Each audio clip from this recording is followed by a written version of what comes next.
Alderman, the gemologist.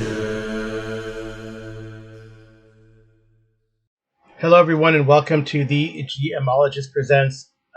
Going to give a little bit of an intro to my interview with Rob Alderman of Pulp Hummock Press, who is notable for his very successful Kickstarters of the product Gods of the Forbidden North. He has done 3 Kickstarters, volumes 1, 2, and 3. We will discuss a lot of 3, so that's why I'm giving this really brief intro, because there is a spoiler warning. So, spoiler warning for some interesting design considerations that he's done in Volume 3. I think that's a good thing for GMs. If you ever want to play it, well, it'll probably be a while, so maybe it won't be so bad. But anyway, I just wanted to give you guys a heads up. It's a great interview with Rob. We talk about not just that, not just Volume 3 of Gods of the Forbidden North, but also how he came up with things, the origin of it, and a lot of fun things to consider if you ever want to do your own Kickstarter. So here we go, our interview with Rob Alderman of Pulp Hummock Press.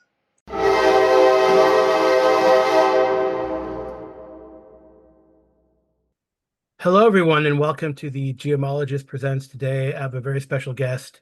I have Rob Alderman of Pulp Hummock Press. You probably know him for the amazing tome, which I was going to show. I should show. It's on my shelf that I can see. So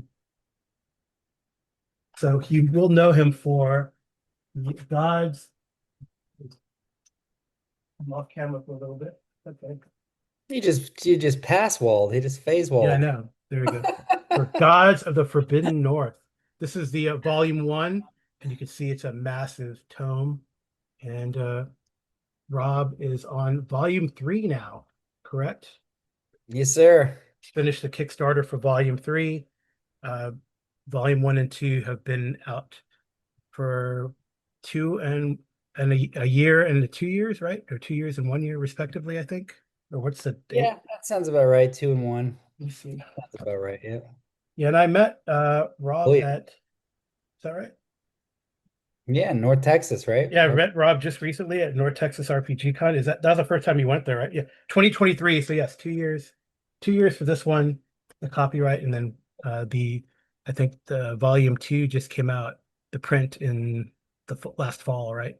Yep. Past fall. You So got it. Yeah. so really cool. They're amazing. I have both PDFs, and I was so happy actually that Rob was gonna be there so I could get a print copy because I'd missed a Kickstarter for the first one, and I'm just catching up with these. So, all right, Rob.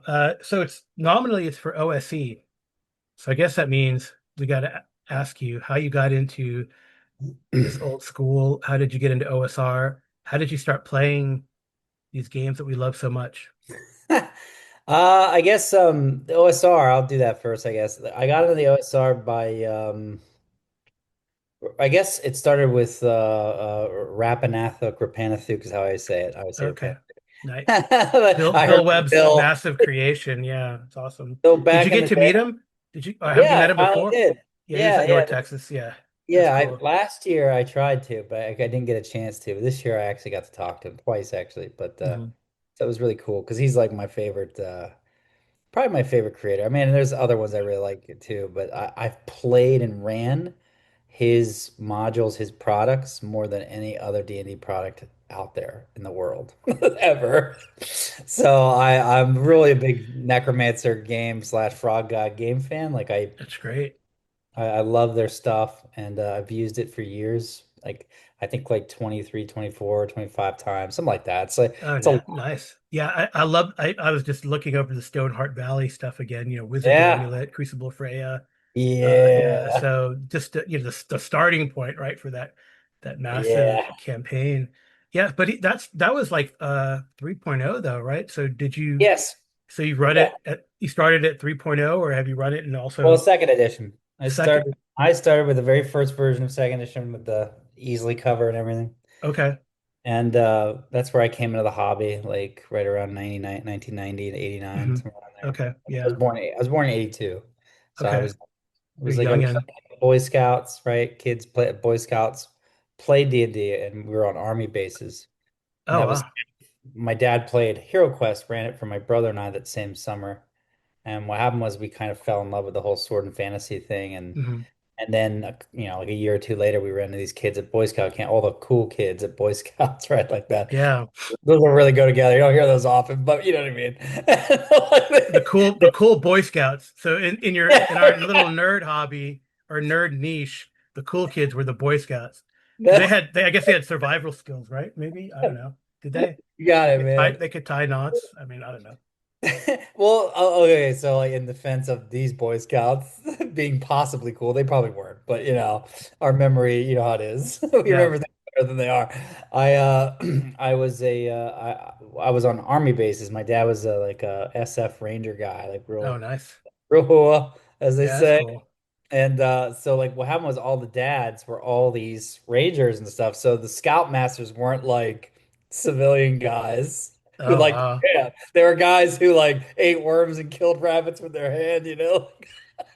So they would take us on the army ranges on base to do our Hmm. and they treat it like we were young soldiers basically. So Oh, wow. it was still nerdy, of course, but like it was pretty cool. Was Get that in the this States or in Europe? in North Carolina, North Fort Bragg. Carolina. Okay. Yeah. Yeah. Yeah, Fort Bragg. Yeah, it was called Fort Bragg and they changed it and now it's back to Oh, Fort they Bragg, changed it. but it's a different Fort Bragg. It's a different Bragg. It's interesting. Oh, I didn't hear about that. Yeah. But Well, that's yeah. cool. Yeah, that's really neat. So Yeah. Yeah, that were was you in the military? I was. Yeah, I Oh, you did were. Yeah. yeah. I was Navy for a little Oh bit. yeah. So yeah.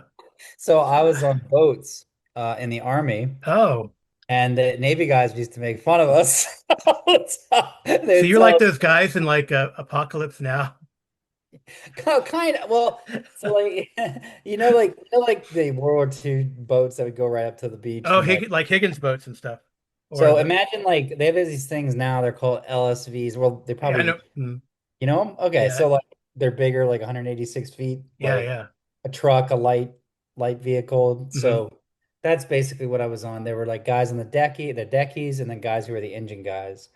And I was one of the dumb engine guys who just stared at gauges Hmm. 4 hours out of every 12.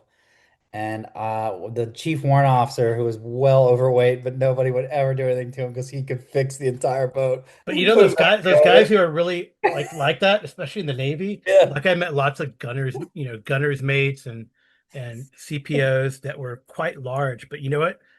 You know what they didn't do the running for quals. They They always would walk. swim. No, they would swim, I and they was were so good swimmers. That's what's insane. fascinating. Yeah, because they're buoyant, right? And they were really good swimmers. Well, yeah. Well, so they would say like, "Hey, boy, Yeah, private specialist, whatever I was." It was the same meaning. yeah. They were like, "Hey, if this goes red, or this makes this noise, you Oh come man, get me right away and get the F out of my way." all So right. That's that awesome. was that was pretty much all I did in the army. I was a big hero. Yeah, all right. But Well, yeah, we the definitely Navy went guy. on a little tangent there. But anyway, so No, it's okay. It's fun you played stuff. back second edition, and then obviously, Yeah. and then I guess you must have played through your military service, I guess, and then in you, college and stuff as well. And I wasn't able to play pretty much all high school. I would buy books, but just read them and would just yeah, sort of and never could. I never found anyone who could play. hmm It was the dark times yeah, for the Empire. hmm Basically, like when I got to college and I right when I got back from the army because I went away and then came back. I was a National Guard guardsman, so I was Army National Guard really. Uh, and well, really, I was 4 years Army Reserve and 4 years Army National Guard, but I just tell people Army because So like I turned around and I came back, and when I came back, I started my first third edition game, and I had brought with me to basic and AIT, my all my training from starting out in the military, those three books, the first three volumes of Rapanathuk, Rapanathuk, hmm and in Lost City of Baracus, Tomb of Abasthor, Wizard's Amulet, the ones you were naming, Crucible of Freya. yeah, I would read them and just read them and read them and read them. And so when I got back, I was like, I'm running this. I view those modules as, I mean, I don't know if historically I'm correct. I'm not quoting a source here.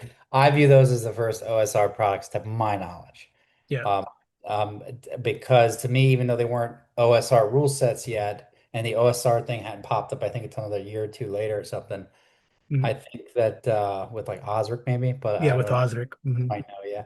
But basically I was like they were flavored as first edition. That was the thing that captured me when I read those books over and over again, was that there was just something about them that was different, you know what I mean? Yeah, Like they I think they went like away old from school story. feel. Yeah, they went away from story and went back to Yeah. emergent dungeon crawl. Maybe not Wizard's Amulet, but the rest of them for sure. You know, they're dungeon crawls, go Yeah. in and out of dungeons. There's a backstory that you might never know as a Yeah. player, and it's great for the GM to give, I guess, the NPCs motivation if he wants, Yeah. but you don't have to. But it's basically, a dungeon crawl. And Yeah. I think it goes, and especially with, Rapa, and then when they brought up the world around it. It becomes like a hex crawl, and you never need even. I mean, there's so much material. I remember, well, just looking at those again, there's so much material. You can just wander around the land and Yeah. never go into the dungeon, which is a funny story from like I've been running this Hyperborea campaign for about a year, Great and they system. have yeah, and they have yet to get to like the dungeon that I keep highlighting on the place that they're at. Making it glow, and they're like, Yeah, no. yeah, and even I mean, if it would, we don't record it, but I know like if we did, I know one of my players would fourth wall it and he'd go, and then we learned about the dungeon, and he'd look at the camera and go at the dungeon that we weren't supposed to go to that we never go to, but it's pretty funny. But yeah, I think that's what's great about that old school aesthetic. You have these, it's a wilderness crawl. You explore the wilderness, you explore the world, and then you find the locations that you, whether they're big or small location sites to plunder, I guess. Yeah, no, and that's kind of I was raised like how like you back in second edition, everyone would have like a setting that was like their setting. Right. And like mine was like I stumbled into Planescape. That's a And nice and setting, yeah. so, it was great, but like it's very like story driven. There it Yeah, is. and that Um, was, I know, like, I mean, I I love the authors who created second edition, some of these modules. I played with some of them.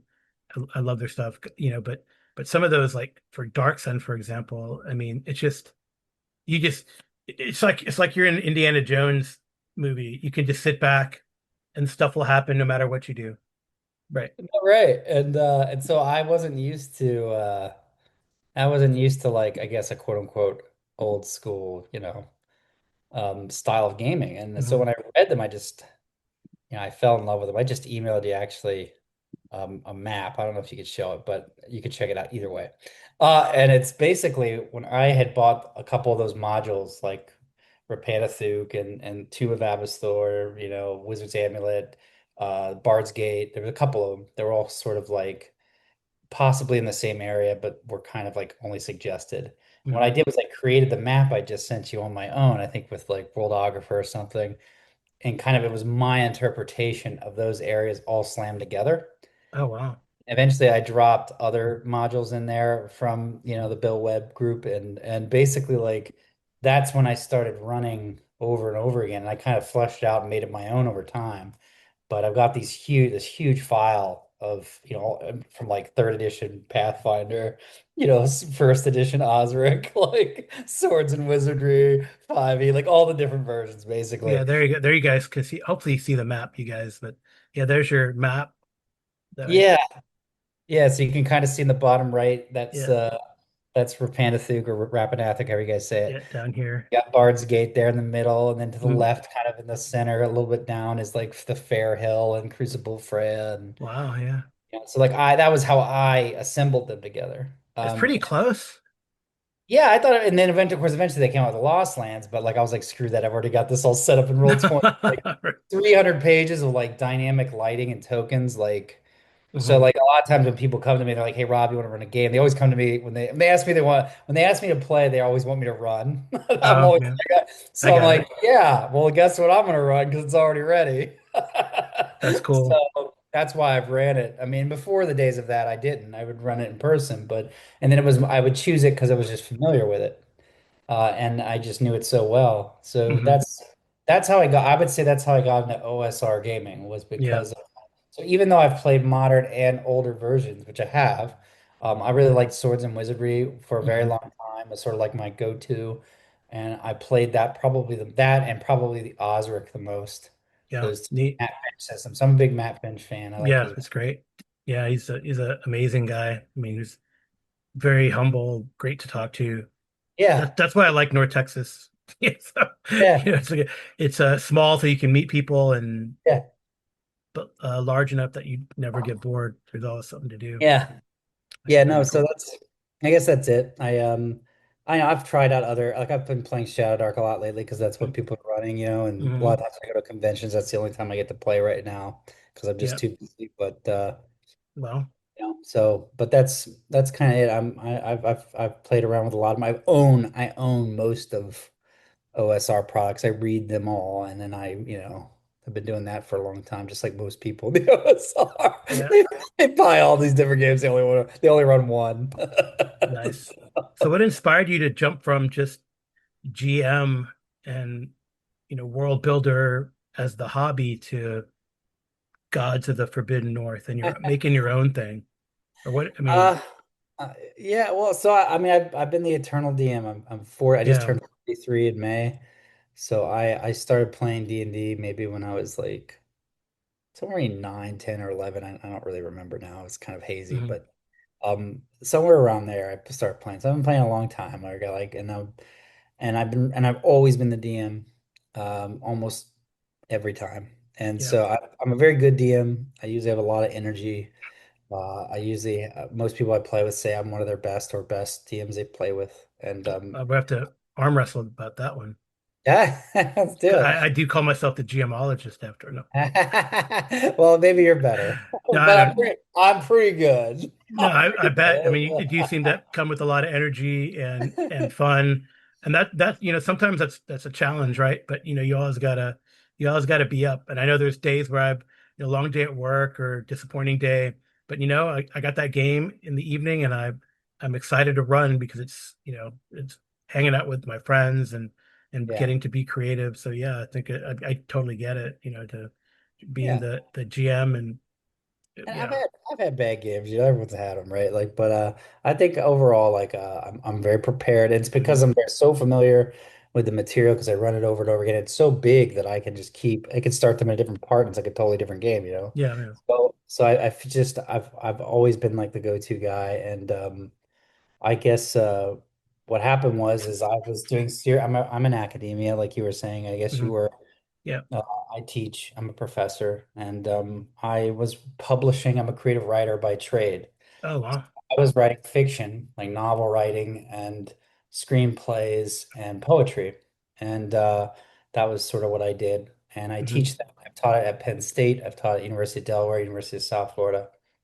And so I teach game writing and tech writing, business writing too now. So I teach all kinds of writing, different to very, and they're all very different, they're Hmm. all very different. But they're like, oh, you can write, you can do it all, which isn't necessarily true. Yeah, it's very different. Yeah, trying to write creatively Yeah, versus like writing a scientific paper. yeah, For me, it's always been a challenge, right? I end up bullet pointing everything instead of, yeah, writing, like a how in a way, though. I mean, we'll get to it, I think, but like I definitely I feel reading through Gods of the Forbidden North. I mean, that background shows because it's very teachable, or you could teach the game to someone as you go through the adventure, for sure. I mean, so anyway, we'll yeah. probably get to that, but yeah. No, So no, that's great. No, and it's not perfect, like I'm. The thing is, it's so big. mhm, Uh, you need like usually books as big of a team of people, and mhm, then so like one guy never gets it right all the time. And you need that extra feedback to get back, and I don't usually have that. So like I'm just mhm. doing this. So it started as a passion project, and Okay. um, and what happened was I was making like twice as much as I'm making now. I was making a lot more money at another job, and what happened was I was bankrolling on the side this game, this Gods of the Forbidden North product as I saw it originally, and Mhm. It's just sort of like a passion project that I did on the side because I like D&D. And what had happened was is I had been writing serious literature and serious poetry and doing all that. And what happens is I started not enjoying it over time. I was Mm, just getting, I felt like I was writing for other people and not really writing what I loved, what really moved me. Things I wanted to write don't get published, at least the general avenues. So I got a little jaded and I got a little bored and I got ADHD, man. So like I start looking for the red light like a cat. And what happened was I just started doodling when I got bored of this crap, and I would just start drawing maps like I always had. And I drew this whole like mega dungeon, which isn't God's the Forbidden North, actually. It's a different thing that I kept, and I want to turn that into a all product. right. But I'll come back to that. But Okay. I was drawing it, and I was like, oh, that's cool. And then I started writing up some stuff, and then I drew this fort in the swamp. Hmm. And I started writing about this fort, which turned out to be chapter 7, I think, Fort the bog ruins of Fort Eichenvar. So that was the first thing I wrote about Gods of War. It was just supposed to be a generic, like Crucible Freya style, like keep battle, you Hmm. know? And I actually modeled it off of very loosely off of Crucible of Freya. Crucible of Freya, if you actually zoom out and remove all the story details and just look at it as a framework, it's this giant epic battle that you just don't see in any other product, and it's so much fun. It's always been one of my favorite ones to run because Hmm. it's like a bunch of second level characters versus like 30 orcs and an ogre, and like no matter what you say, that's freaking epic, you know. And any version of the game I ran in has always been like nail biter. That's And cool. but it's always cool because the players forces them to get inventive because they're fighting something, and no matter what system you use, if they even have CR, it's Hmm. way out of their CR range. And then what happens is after if they win and they get inventive, however they do it, they're like, "Wow, we just did this amazing thing. We got a level, whatever." And then they turn around and they have this amulet and they start searching around the keep, and then it turns into a horror scenario. And they start going down deep into the earth and they're like, what the hell's down here? And Hmm. it is always a really memorable back-to-back set of adventures, like or scenarios that my players they take with them wherever they go and they talk about for years. And I got really good at delivering and doing that, scaring the crap out of them right after they got this huge heroic epic I'm badass. And it was always so funny. It's almost like humbling. And so I designed my fort to be the same way in that rough sense. Hmm. It's this giant battle with slavers, a lot of different ways tactically you can take on the slavers. There's supposed to be lots of them. It's, an overwhelming force if they just ran at you all at once, right? So you don't do that. And then that's one of the islands. And there's a bridge that's been blown up to another island. And that other island is this horror scenario. That's cool. So that's how I came up with this. And that was my original beginning of Gods of North. I didn't call it that at the time. It was just the ruins of Fort Eichenvar. That's what I called it. That's And well.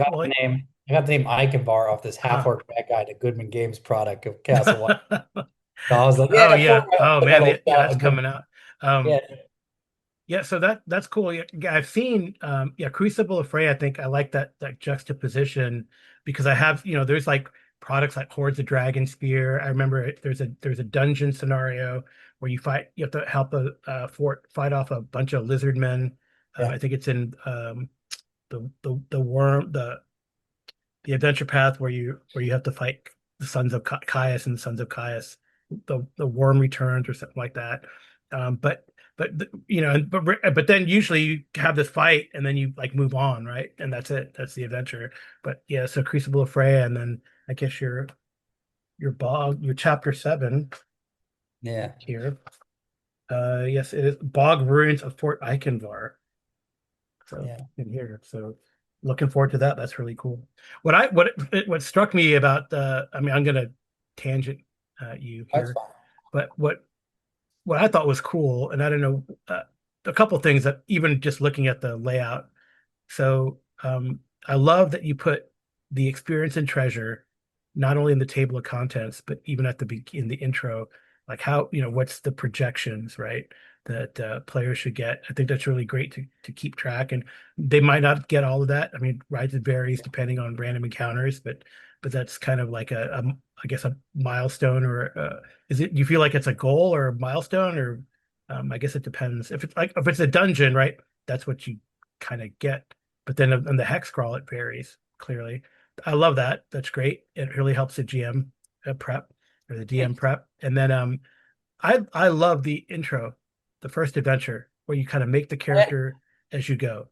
I know I read a lot, haven't read everything, but I have not seen that uh, often, and I don't think I've seen it at all, really. I'm sure someone will come in and say, "Oh, but actually, blah blah blah." But I have not seen it. I think that's really cool.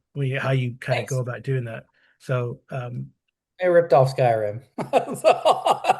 Every, but that's actually the thing I get hated on the most. Whatever people criticize. really, Yeah, they're like, oh, it's not really OSR, and it's just it doesn't really work. But every time I've ran it, and the people that have talked to me about it that ran it, not hmm read it, came back saying how much fun it was. it's totally the OSR aesthetic, in my opinion. Right? It's the emergent. It's emergent. Right? You don't come with your preconceived character. Oh, I always play barbarians. I always whatever. I always play dwarves. I always, you just run with it and you don't develop your character until, the end of that first section of the chapter.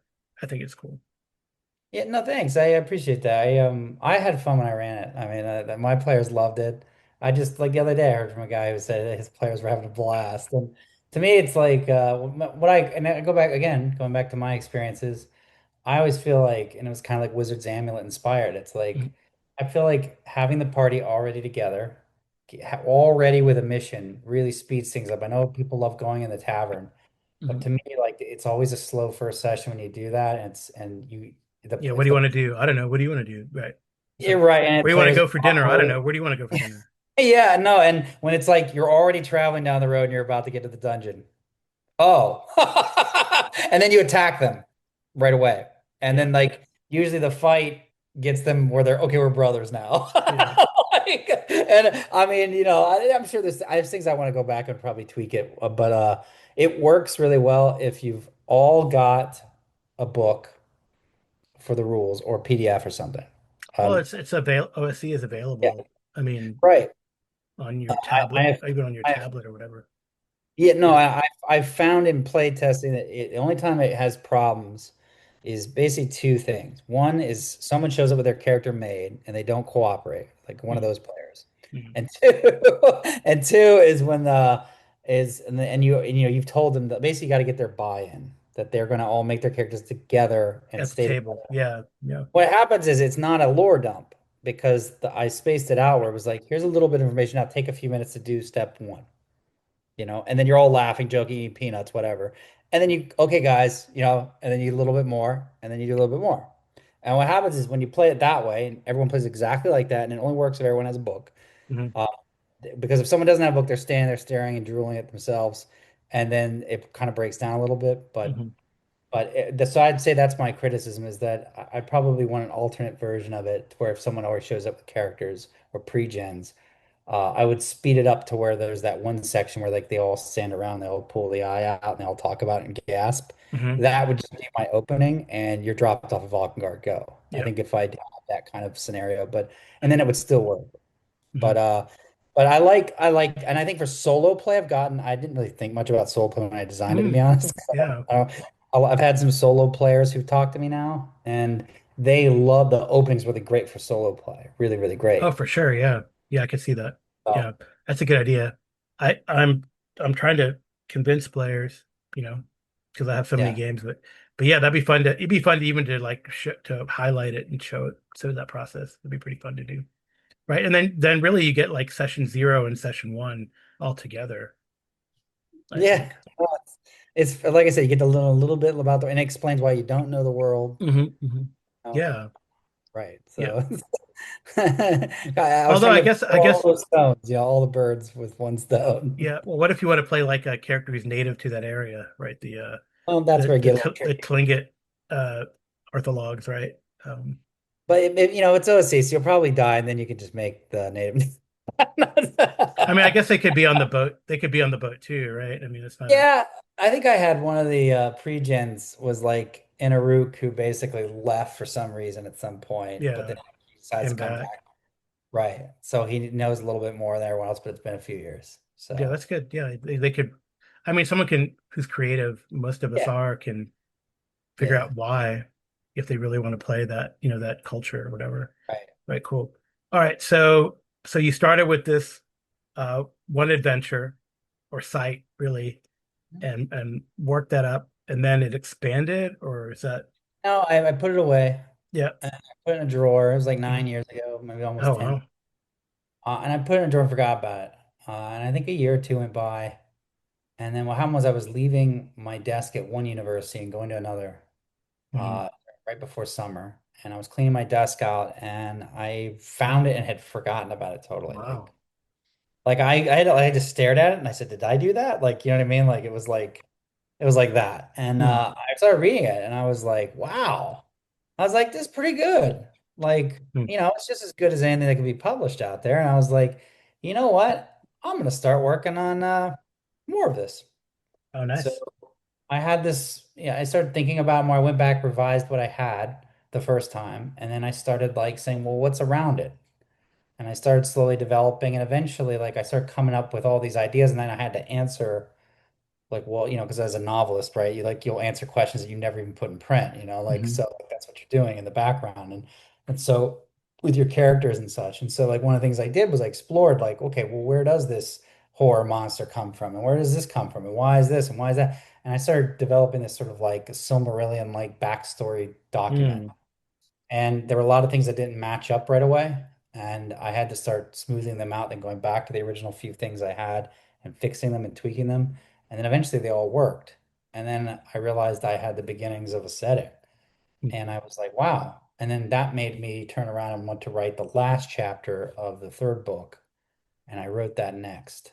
Hmm. And so I've known, once I realized it was a big work as a novelist, a lot of times you want to know where you're going. So a lot of times you'll start with the ending and you'll Oh, say, interesting. what do you want on the end? Like, Hmm. where is this going? And I had a clear vision of the ending. So I wrote that ending years ago and I still have it. And it's cool. I'm really excited about it. And I started with that ending and I've had that finished for years. And then I knew, okay, I've got this, which is close to the beginning, and this is the end, and a couple things between. Let's start getting ready to do this castle because the whole idea was to make a mega dungeon castle with like its surrounding area. I Hmm. wasn't thinking three books. I was thinking Rapanathuk, like and it's more later versions, like where it Hmm. actually had a wilderness. And I was like, I want a generic plop down northern, roughly wilderness with a castle. And that was the idea. And what happened is the more and more I developed in the castle and out of the castle, the more and more I would stop and have to go develop this culture. And then, of course, that meant, well, if I develop this culture, now I need to have more villages that are out there in the wilderness that are remote. And then that turned around, you know what I mean? And it just, well, and so it just grew and grew. And what happened was, if I lost my job, I had basically been at a nonprofit and it had survived through, it had survived through the COVID thing. Hmm. But at the end, it was like downsizing time. So like, Hmm. I let go. So then I was like, crap. And I'd bought all the maps at once for the whole thing back then, except for a Hmm. few maps that I had because things got created later. But most of the maps, the core of the maps I've had from all three books were done years ago. And I was just like, and I had painted the vision of these maps to my cartographer, Billy. And I had said, look, here's what I'm thinking. I'm thinking of like Conan Destroyer's like ice castle with like Castle Grayskull slash Snake Mountain thrown together. Here's what I'm thinking, and I would tell him what I wanted, and I want towers, and he would come back with sketches, and I would say, yeah, that's great. Hey, do this, or whatever. And so we had this back and forth. And so I'd already gotten all those maps done, and I'd had some of the content written, like I said, a few chapters, and then some sketches of the world, and a lot of stuff was starting to come together. But once I lost the job, all my disposable income that could have funded this without a problem went away. Now I had to Hmm. go back to academia as a professor, and my salary got cut in half. So I was like, okay, well, all right, I can't afford to really pay this out of pocket as much anymore. It's harder. I won't be able to do as much. So then I was like, you know what? I've been hearing about Kickstarter. Let me give it a shot. And I sat down and I started studying Kickstarters. like an academic would. And I was like, Is there a formula? How does it work?" And I figured it out. And it was all these different documents and articles, and nobody has it all in one place. Mm, But I turned around and I basically like figured out and pieced together all the advice and then just looked at a couple of case studies of really successful ones and said, okay, I think this is what they're doing. And I didn't totally get all of it, but I got enough. And then what happened was I went out there and I started, I had a little, from the nonprofit job and from my job as a professor who teaches writing, building argumentation a lot of times. I understood how to persuade people, and I also understood how to do nonprofit development work because I had been trained in like how to do like big mega donor stuff with mhm, like profits, which accounts for like a big percentage of their pull in. So I turned around and I used all that knowledge with just the other stuff I had already done, and I went and I bought a really nice piece of art that I knew that since I had already decided I was going to do an OSR product. And I was like, I want to do a really good artist, spend some money so people think I'm professional. And I've been published, I just haven't done it here. So I have to mm, kind of bridge that gap, right? Because nobody knows who I am. So I got Ian Bagley, and I got a couple pieces from him, and then I got, which I knew people would recognize from Hyperborea, and then I turned around and I basically like got Terry Vanatta, who is a friend of mine's husband, and he is a Hollywood concept artist. I didn't even realize it, and I did the amazing covers for all the mhm, books, and so the color cover, and then Ian Bagley's pieces in my write up. I followed the formula and I did 35 grand, which is really good on a first Kickstarter. Like most never hit 10.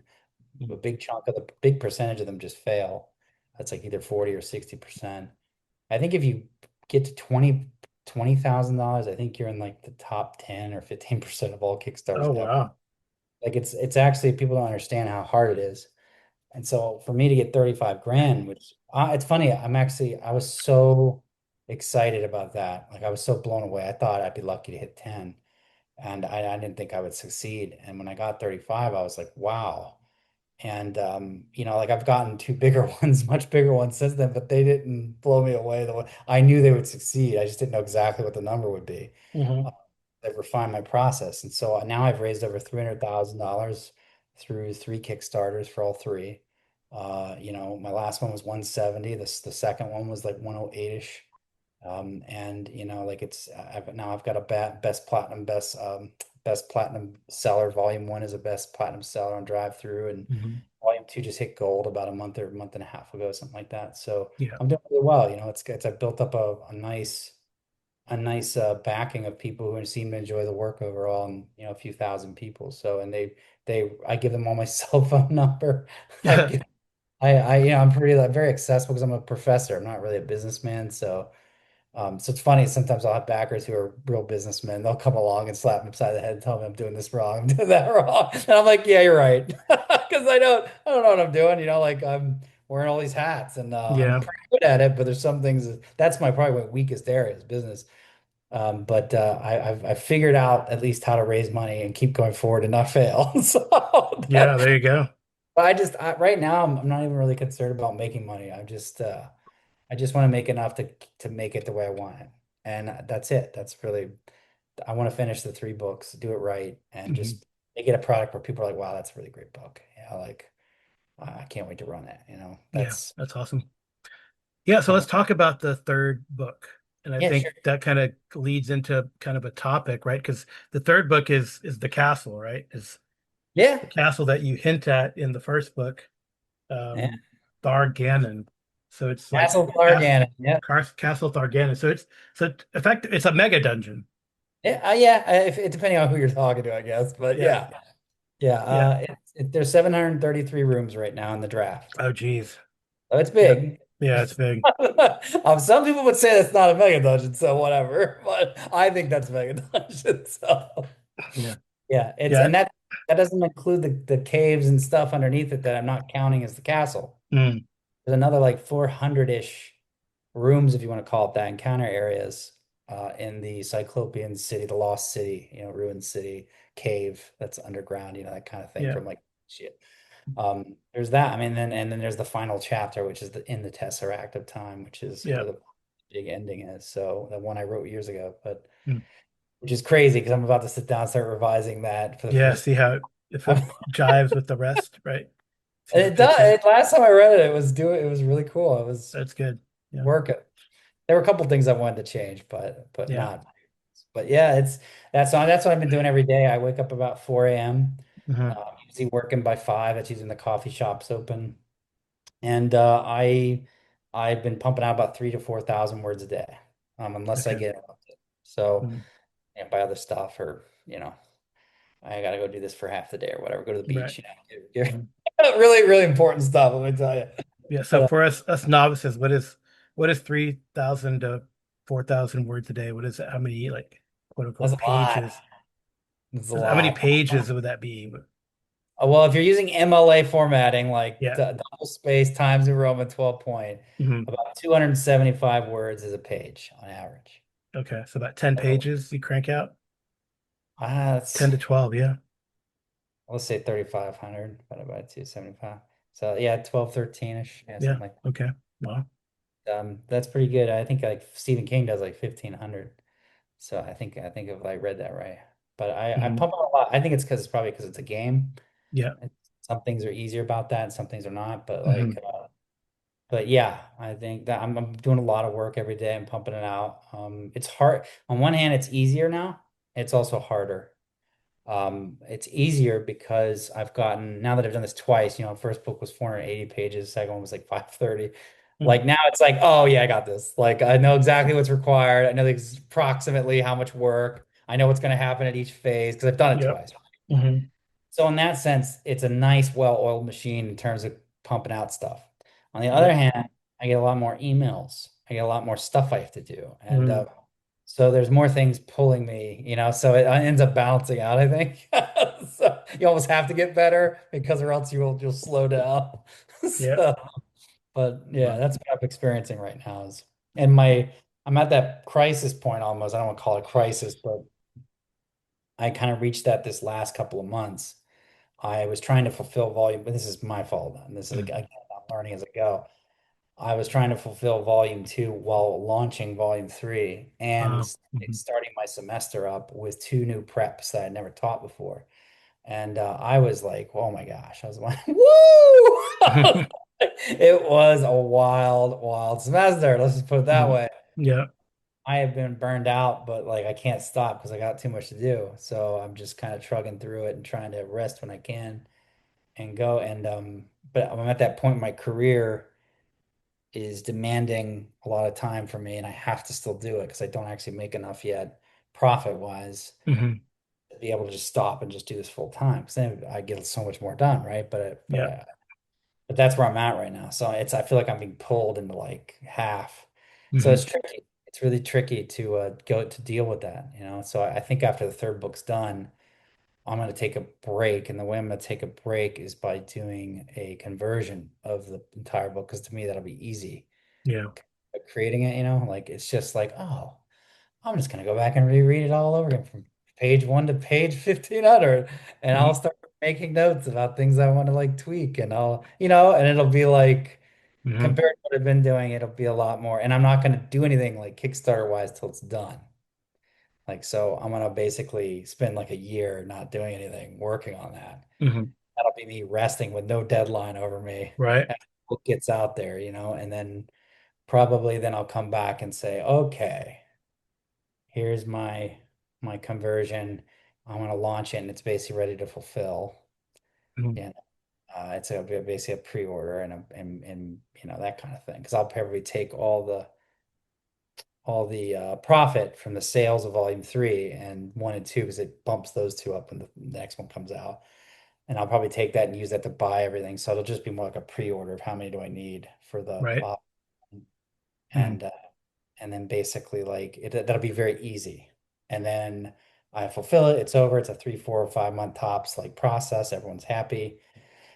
Then let's go to Overlords of Steel, which is And going to be that's the the maps world. I told you about. Yeah, Yeah. that's the world, right? Yeah, that we talked about.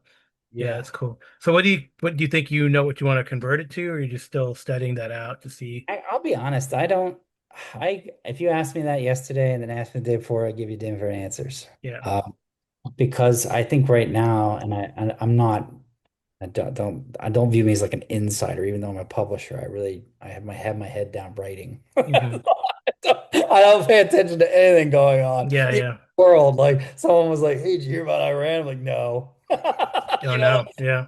I don't even care. Yeah, I'm too busy, and like so I don't really know much about the industry, to be honest with you, except what I've dealt with directly. Hmm. So originally the idea was to kind of copy like a Frog God Games, like a lot of them do, like, a 5e conversion. But now with like just all the talk out there, I mean, 5e is still huge and financially it makes a lot of sense. But Shadow Right. Dark really has my eye. Hmm. Really, really like the system I've been running. Every time I play a D&D game lately, it's been Shadow Dark, Oh, interesting. Yeah. either because I've been invited to it or people have asked me to run it. Hmm. And it's a really nice system on both ends as a player or as a referee from my experiences. I've really liked it. And Hmm. I'm just I guess the only thing I'm at is like it's because it's like, OSC is like BX and you got 5e over here. And I feel like Shadow Dark, I hope I get this right. If I'm wrong, just tell me. Feels like a mix between BX and 5e. It's the best way. If I had to describe it in one line. Feels like she took the best parts of like an old school like type game like BX, Hmm. married that with like some of the better things from 5e and kind of Yeah. made her little combo. Yeah, And there's some DCC thrown in there too, right? So for yeah, example, yeah, cat roll to cast, right? So yeah. No, you're yes. right. You're 100%. Yeah. And so to me, when I did the, I did Yeah, a, it's I, Kelsey Dion, by the way, for those of us who don't know, who yeah, developed Shadow Dark. So that's what we're talking about. All right, good. Sorry. no, no, no, you're fine. Yeah. So like, uh, what was I gonna say?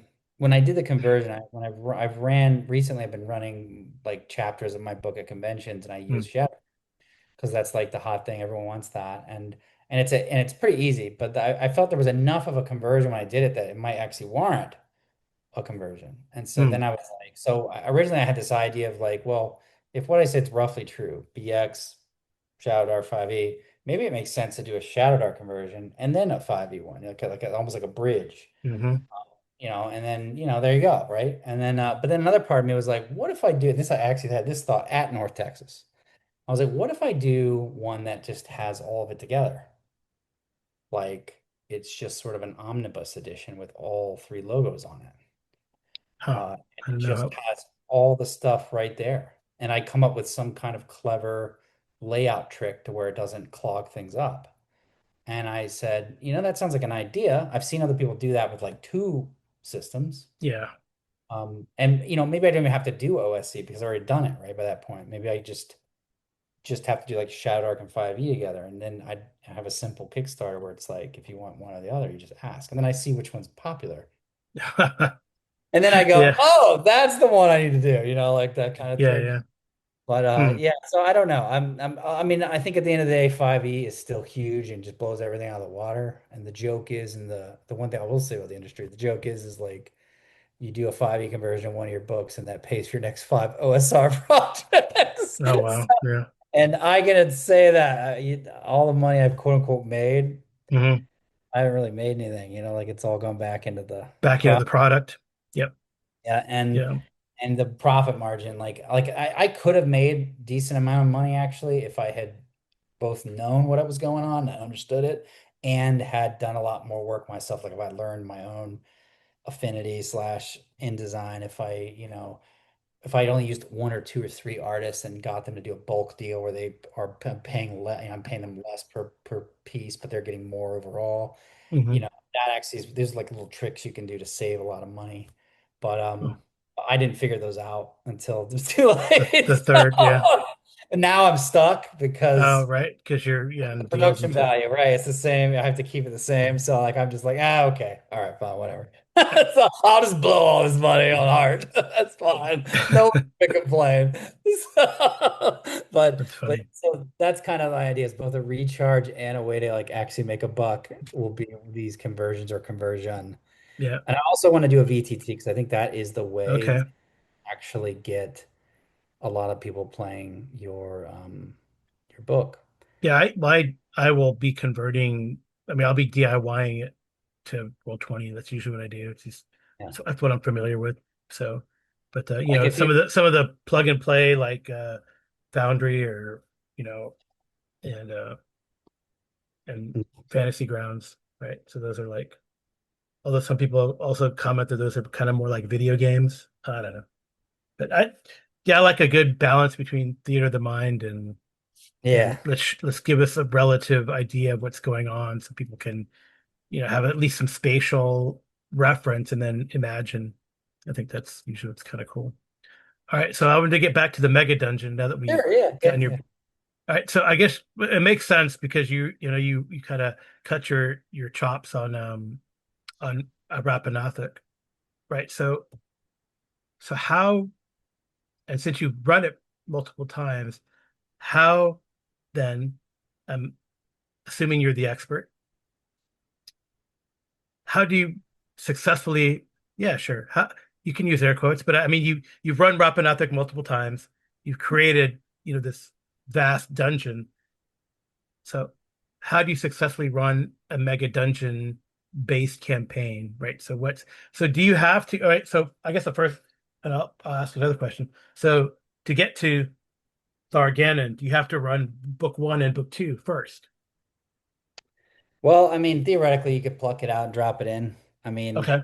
there's going to be lore stuff you're going to have to either alter and fit to your world or just hmm ignore. hmm It's just the way it goes. I don't think it's generic enough.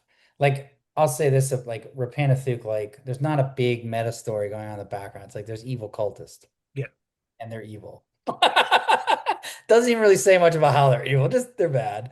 And like that's great. I think it's hmm fantastic. There is a story going on here. It's a little more involved. But I guess like could you ignore it? Sure. You can ignore a lot of it. And it would lose something, but maybe it doesn't. That's not a big deal because if you're running things real loosey-goosey, you still have a blast. That's hmm awesome. I did make it very cohesive just because of my novel writing background. That's just the way it is. Okay. So I've got 15, 1,600 pages of stuff that all fits together, I hope. Yeah. Yeah. I hope. Yeah. I mean, I'm doing a lot of work on my own work hmm to make sure that there's nothing that screws anything up. But yeah, it's so I guess when I started designing a mega dungeon, I guess I'll tell. I mean, I hope this answers your question. If it doesn't, stop me. But I basically here's my process. I'll tell you hmm how it went. I of course understood this was this bad guy's lair, his home, and I was like, this is the big bad guy's home, like his fortress slash home. This is where he has everything that means something to him. So in terms of like his character as a writer, this is where I get to like get across him. And I haven't hmm really yet. I've gotten across him some little touches here and there all hmm throughout the first two books, obviously. And you've encountered him more by the second book indirectly. But really the third book is really it's all about him, really. It's finally all about him. And hmm you get to kind of get into his mind, go into his thing. So to me, when I think of a dungeon, a mega dungeon, to me, there's a couple of principles I start with. It's, one, it's got to have lots of entrances. It's got to have multiple ways of going through it. It's got to have like, lots of different areas that have variety. It's got to have roughly, not, it doesn't have to be perfectly scientific, but it's got to have roughly the 1/3 rule, like, a third monster creature slash, and that could be fighting or social. It could have like a third of something interesting, like a puzzle trap or whatever. And then maybe a third of nothing, which is really window dressing. hmm That's still interesting, but it's really nothing in terms of like, the other things which are more mechanical and all that. And hmm then, and so I kind of had those as my very rough rule. And I turned around and I said, okay, what are some other things I want to do? Well, I really like games like Legend of Zelda, and you can pick any version. I like it when you go or like Doom 2. And like I love video games, like, especially old ones. I hmm was really big into it. So to me, like Doom 2, you run to the level and like think of like the more not the like the lean not the linear levels, the more open ones where like you have hmm a bunch of different ways to handle things, but you got to get that blue key. And you see the blue door like after like 2 seconds, and you're like, I can't get in there, and you're annoyed. And you're like that it's nagging on you, that blue door is back there somewhere. And you're like, "Oh, I gotta get it, what's in there?" And you start looking for this blue key, annoyed. I want to create that. They do hmm that in Zelda. They do that, Yeah. and all In those order games. to advance, I need to. Yes. find, yeah, the MacGuffin. No, and what happens is like you have to start making like a big map of Yep. like first I need to go get this key, and then that'll allow me to go open here. But what does that open up? And then of course, so you come up with like a rough linear, like okay, get the A, get the B to get, but then you're like, okay, I don't want there to be one right answer. So now how can I make it even more flexible? So you Hmm. take that and you revise it again, and you say, well, let's make multiple ways to skin each of these cats. Hmm. But there's still like a way to do it, but maybe there's a few different ones. Maybe there's two different kinds of keys or two different ways to get into that room. Maybe what you do with that thing that's in that room could do three things, and you don't have to do them in order. So then I start turning around and doing that. And I'm doing these major overview things like okay, where's gonna this gonna be? Where's gonna be? I don't know what's anything that's in between them or roughly what's in like this region of Hmm. the castle is roughly this. This region is this. I don't know what's exactly in there, but this is my idea. Then I turn around and I say, okay, now I need to go through and say, once that's all kind of loosely established, and that's going to change. But then I turn around and say, okay, now I'm going to go through and say, what were all these rooms before the skull god vanished? What were they originally? And then once I go through and give every room, all 733 rooms, what its original function was, then I say it's been 20 years, what's happened to it since? And I go back through all Hmm. 733 rooms and I say, this room and area has been untouched because there's a barrier of magic or whatever. But this area has been ravaged and it's not even recognizable. Yep. So maybe there's like a little MacGuffin or trinket that suggests this was a bedroom, for example, Hmm. but it looks like a war zone, or slimes everywhere, like Yep. so like basically that's what I did to make it as compelling and believable as possible. I went through and I did it in those phases. And right now, I have basically given every room what its purpose is multiple times. I've gone through and roughly said what monsters are where. I have developed all the factions, and that's the third component, factions, making Hmm. factions Oh yeah. interesting. Yeah, the So, Janelle Jacques faction dungeons. Yeah, it's great. yeah. And Thracia was another one I like to run a lot. So I was very inspired by that product, and that's why there's a cave under the ground. Nice. It's not reptiles, but Yeah, there's gonna yeah. be some reptiles maybe. Yeah, But anyway, sure.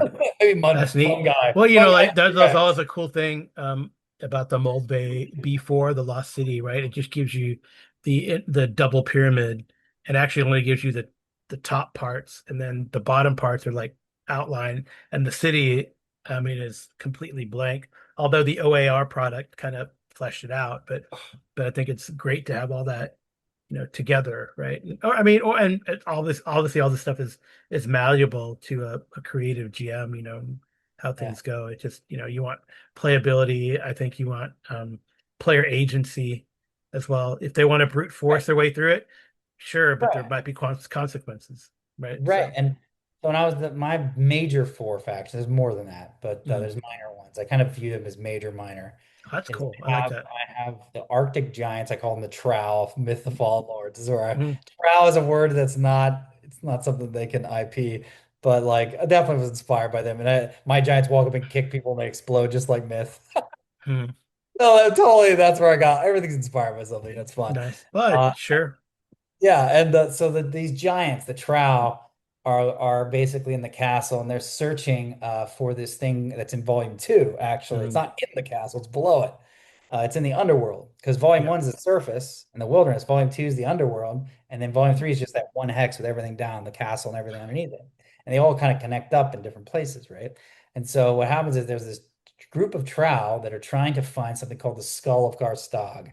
And it's sort of like my Skyrim shout out. There's a Mhm. skull and an ice wall. You know what I'm saying? If you guys know, you know. So Yeah.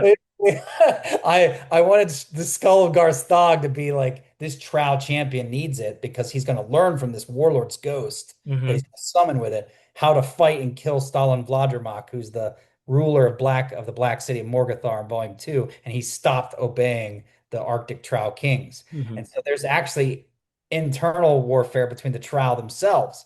Oh, And so cool. he's just there to get the skull. But guess what? Some of the castle's too small for his 18-foot tall self. Yeah. So So he's he's got to. like, crap. Yeah, I need smaller people. Mm. So then he looked over and saw this other faction.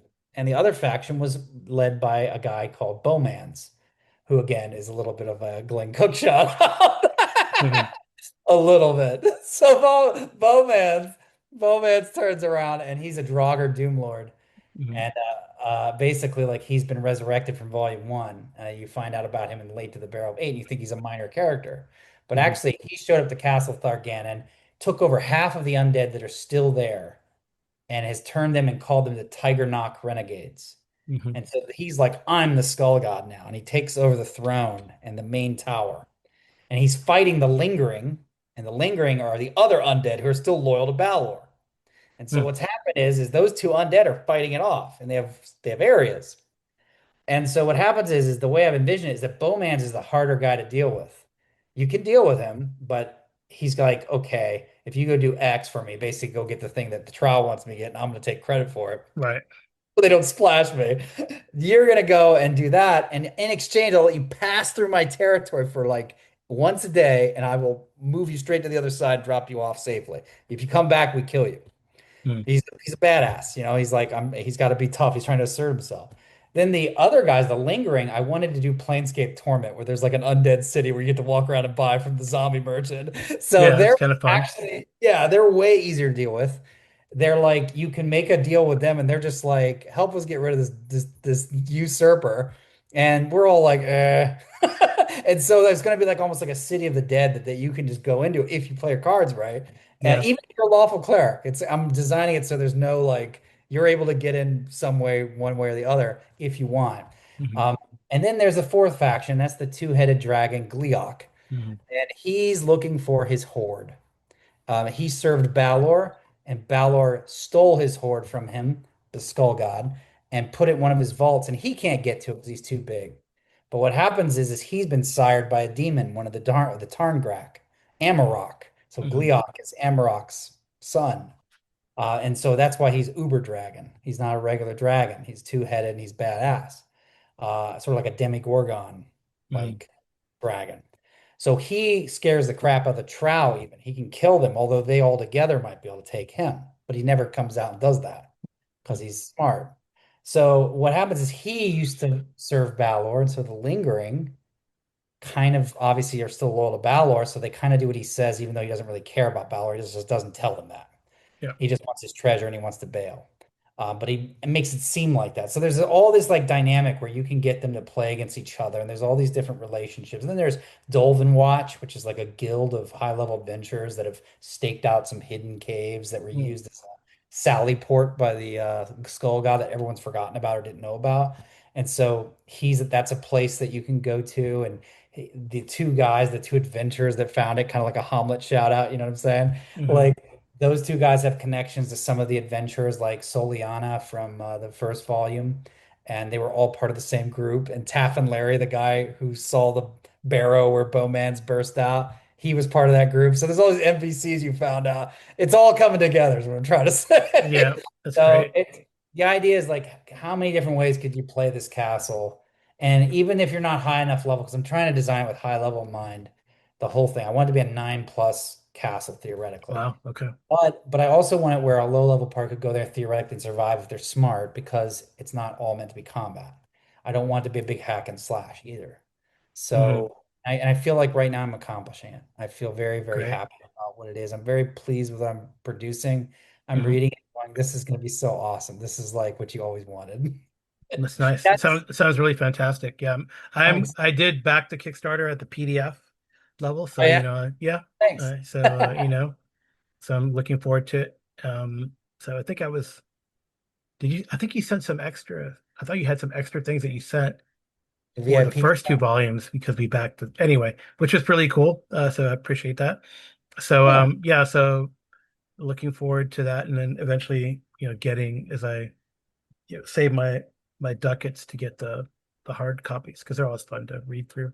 It is definitely still hard for me to read a PDF. So Yeah. yeah, yeah. So that sounds fantastic. I do like the idea of a dynamic dungeon, nothing static. And I know I have had a lot of most players enjoy that. They like a dynamic dungeon. They like dealing with factions. It doesn't always have to be a fight. I think that's sort of the Rapanathic conceit as well. And that's if you listen to Jason Weeb, Dungeon Plunger, he interviewed Bill Webb recently, and Bill corroborates that. So that's great. So that so faction play, you don't have to fight everyone.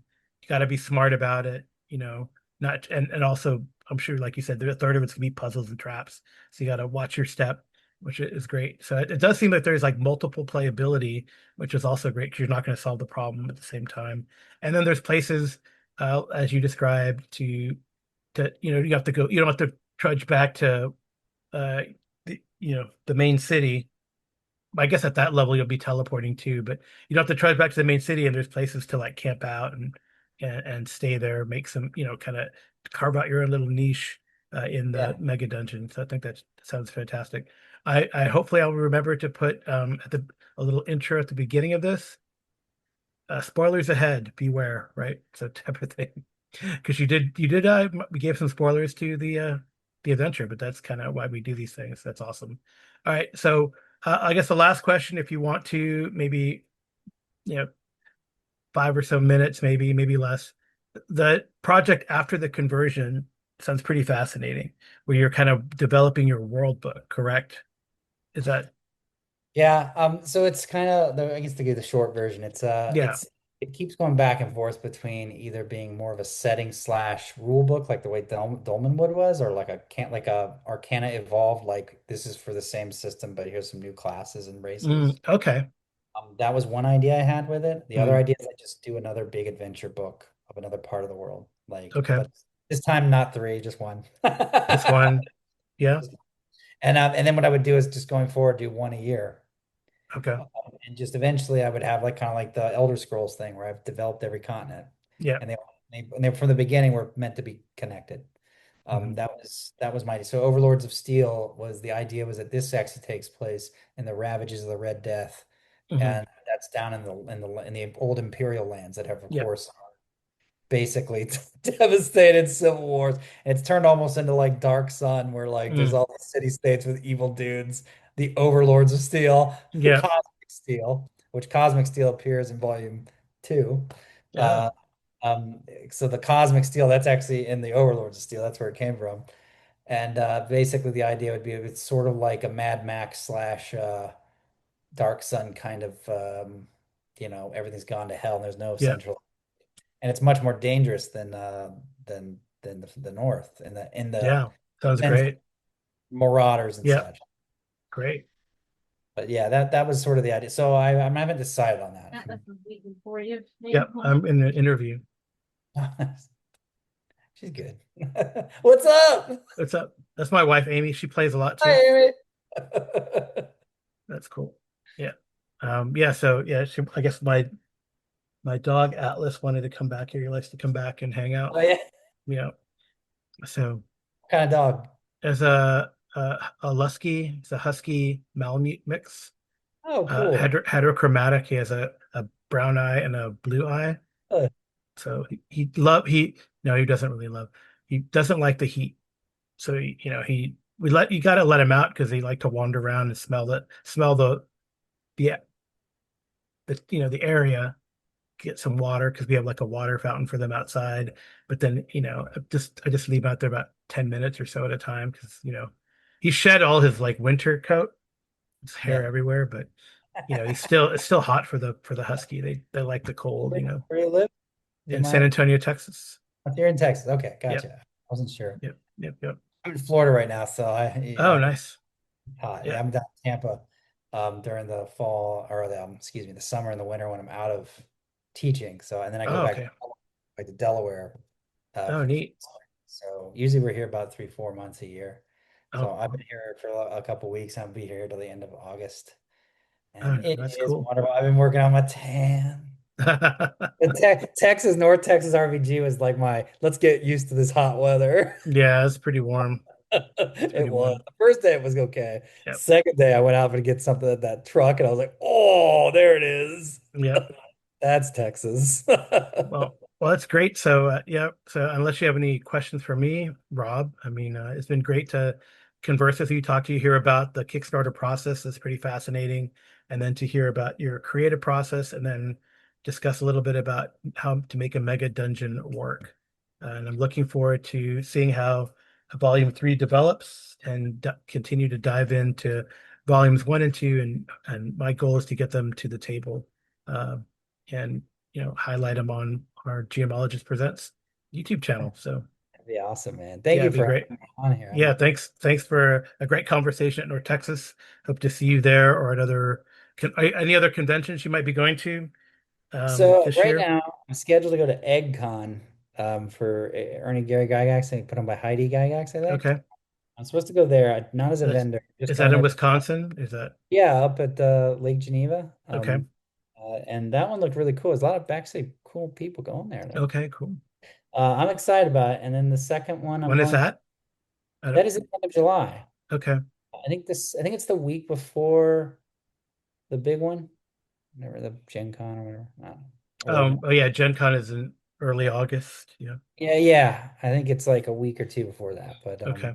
then after that, I think I'm gonna go to page 3 in Philadelphia. Oh, sounds So fun. that's not till January. But Okay. Yeah, that's nice. I was going to go to another one, but it didn't work out with my schedule. Okay. I guess the last thing I want to throw out there real fast is just I've got about 300 copies of Volume 1 and Volume 2, the offset run versions, the premium Okay. edition that are in my through my Shopify store. Hmm. So Shopify, if you guys go Pulp Hummock, like hammock but with a U, Hummock is Hmm. a hill. And I live in Kitts Hummock, Delaware. That's where that dumb name came from. Uh, Pulp Hummock, Pulp Hummock. That's right. I didn't think it would be anyone would know it. So like I mhm. was, I shouldn't have named it stupid. But anyway, Oh well. it is what it is, right? Right. Yeah. So Pulp Hummock, yeah, if you go to pulphummock.com, you can order the books there, or Hmm. email me at robert@pulphummock.com, and that's Cool. the best way to get a hold of me. And last thing I just wanted to say was that the Cyclopean City, which is the big cave under the castle, Mm. has 26 dungeons in it, tower dungeons in it. Wow. It is massive, and they will be fully detailed. So this is So a huge. huge book. Huge book. I think I'm at 1,010 pages right now. I think the last Oh one man. was five, You're gonna six have to hundred. break it up into like volume 1 and 2. Yeah, Is that yeah. are you Volume 3 and 4. Sorry, yeah, yeah, yeah, fourth yeah. volume. No, I'm gonna fit it in 3. Trust me. No, I know, but like the books itself, 1,000 pages is Yeah, that's the right. first two. So Yeah, the you last, might have to. I think the only other product that's as big as my page wise Hmm. is supposedly the what was that? The world's World's biggest, largest dungeon. yeah, whatever it's called. They claim to make 15, 1600 pages. So we'll see final product. Who's got more Yeah. pages? You have But to look at my I have to look at my I have the PF1 version of Greg Bond's yeah. Slumbering Czar. So I gotta check to see if that how big that one is. The real biggest one is Ardenvool, Richard Yeah, Barton. that's huge. Yeah. If you look at his text, his manuscript is much bigger than either of ours, the me Mhm. or the it's just, but page wise, I might be able to say I'm the second biggest. Yep, Depending on, yep. but Cool. Ardenvool, if he did what I did, he'd be like 80 volumes. So Wow. Yeah, he put a bunch of volumes. Yeah, that's great. That's yeah, true. I love Richard's work. So I Yeah, always that's want to great. him and Bill, they got great products. Yeah. All right. Well, thanks again so much, Rob, for joining me today. And Sure. so you guys, I'll put all those links in the show notes that Rob mentioned. Pulp Hammock, Pulp Hum. I see. Want to say hammock. Pulphummock.com. Just want to lay back. Yeah, that's true. Well, you can lay back. You just pronounce it hummock instead of hammock. And Rob is definitely very gracious. Like you said, he has the people that follow him. He gives out his info and he definitely likes to chat. Social security, checking account. I mean, whatever you want, you know. Yeah, sure. But yeah, definitely go check out everyone. Gods of the Forbidden North. You can find it on drive through with the page. This huge book scares you. You can find it at PDF on drive through as well. And like Rob said, he has the offset print of the volumes 1 and 2, and 3 is in process. So, all right. To be Thanks done by again so much, Rob. yep, And take we'll see you at a convention soon, I hope. hey, thanks so much, Carl. All right. Bye. See ya.